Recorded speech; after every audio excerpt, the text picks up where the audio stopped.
On a vu que le juge doit condamner pour une infraction et une peine qui existe dans la loi. Mais pourquoi cette peine en particulier? On a aussi vu que le juge valorise librement la preuve. Et pourquoi il a trouvé l'interrogatoire plus convaincant que l'aveu? Et pourquoi il a décidé de mettre l'accusé en détention provisoire? On t'arrête avec cette voix horrible là, s'il te plaît? Bref, toute décision doit être motivée. La décision doit écrire les motifs, c'est-à-dire les raisons pour lesquelles on a pris cette décision en particulier. Pour expliquer sa décision, le juge va d'abord s'appuyer sur des arguments juridiques.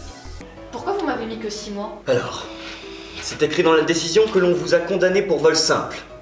Donc on pouvait vous condamner jusqu'à 3 ans d'emprisonnement, d'après l'article 311-3 du code pénal. Mais le juge doit aussi s'appuyer sur des arguments de fait, c'est-à-dire sur ce qui s'est passé. D'accord, mais pourquoi vous m'avez mis que 6 mois? D'après les faits, vous n'avez fait de mal à personne, vous avez volé un bien peu important et votre casier judiciaire est vierge. Alors on a voulu être clément avec vous. Ça permet à tout le monde de savoir pourquoi on en est arrivé à cette décision et d'éviter les décisions arbitraires, c'est-à-dire sans fondement. On ne prend pas une décision parce qu'on a envie ou parce que c'est comme ça. Non. Si une partie n'est pas d'accord avec cette explication, elle peut interjeter appel, c'est-à-dire demander à un deuxième tribunal de rejuger l'affaire. Ouais, parce que c'est difficile de contester une décision si on ne sait même pas pourquoi elle a été prise. Donc, en résumé très vulgarisé, le maître mot pour appliquer la motivation des décisions, ce serait... Pourquoi? Ah oui, donc en fait, t'as décidé qu'on inversait les rôles. Justification serait le maître mot qui rendrait cette décision valable, mot qui étymologiquement est composé du mot justus, qui signifie juste, et du mot facere, qui signifie rendre. Latin déplorable. Et sur internet? Mais ce mot montre bien qu'IRL, on recherche une forme de justice, juste justice, alors que sur internet, justification c'est bien le dernier maître mot auquel on puisse penser. Le principe d'internet, c'est justement qu'il n'y ait quasiment aucune loi. C'est d'ailleurs ça qui nous attire, entre autres. Ce qui régit la justice et des réseaux sociaux, ce n'est pas un maître mot, c'est un mouvement, c'est le mouvement de foule, issu non pas de la réflexion, mais de l'émotion et des ressentiments. La subjectivité, mon ami. D'abord, on va t'envoyer des menaces de mort. Attendez, c'est quoi le On s'en rapport? fout. Ensuite, on va partager tout ça de façon massive sur les réseaux sociaux. Mais pourquoi vous Mais faites... qu'est-ce que t'en as à foutre? On va briser ta vie de toute façon. Mais enfin, Mais ferme ta gueule. Putain, parce que ça fait du bien de se mettre en colère. Wouh! Le spectacle, l'exutoire, la mort publique de la personne.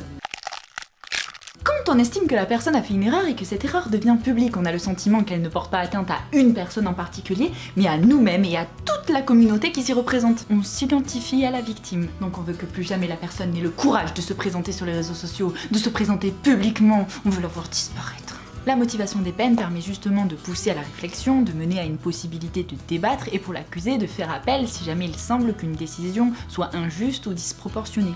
Attendez, je peux savoir pourquoi vous me condamnez à 10 ans de commentaires haineux pour un tweet de 4 lignes? Oh, du calme, hein. On va t'en mettre pour 20 ans si possible. Sur internet, la seule motivation qu'on semble prendre, c'est la volonté d'en faire un exemple pour avoir insulté des valeurs ou des opinions de la masse majoritaire. Bah quelle motivation faudra avoir de plus, puisque la masse majoritaire, elle est d'accord.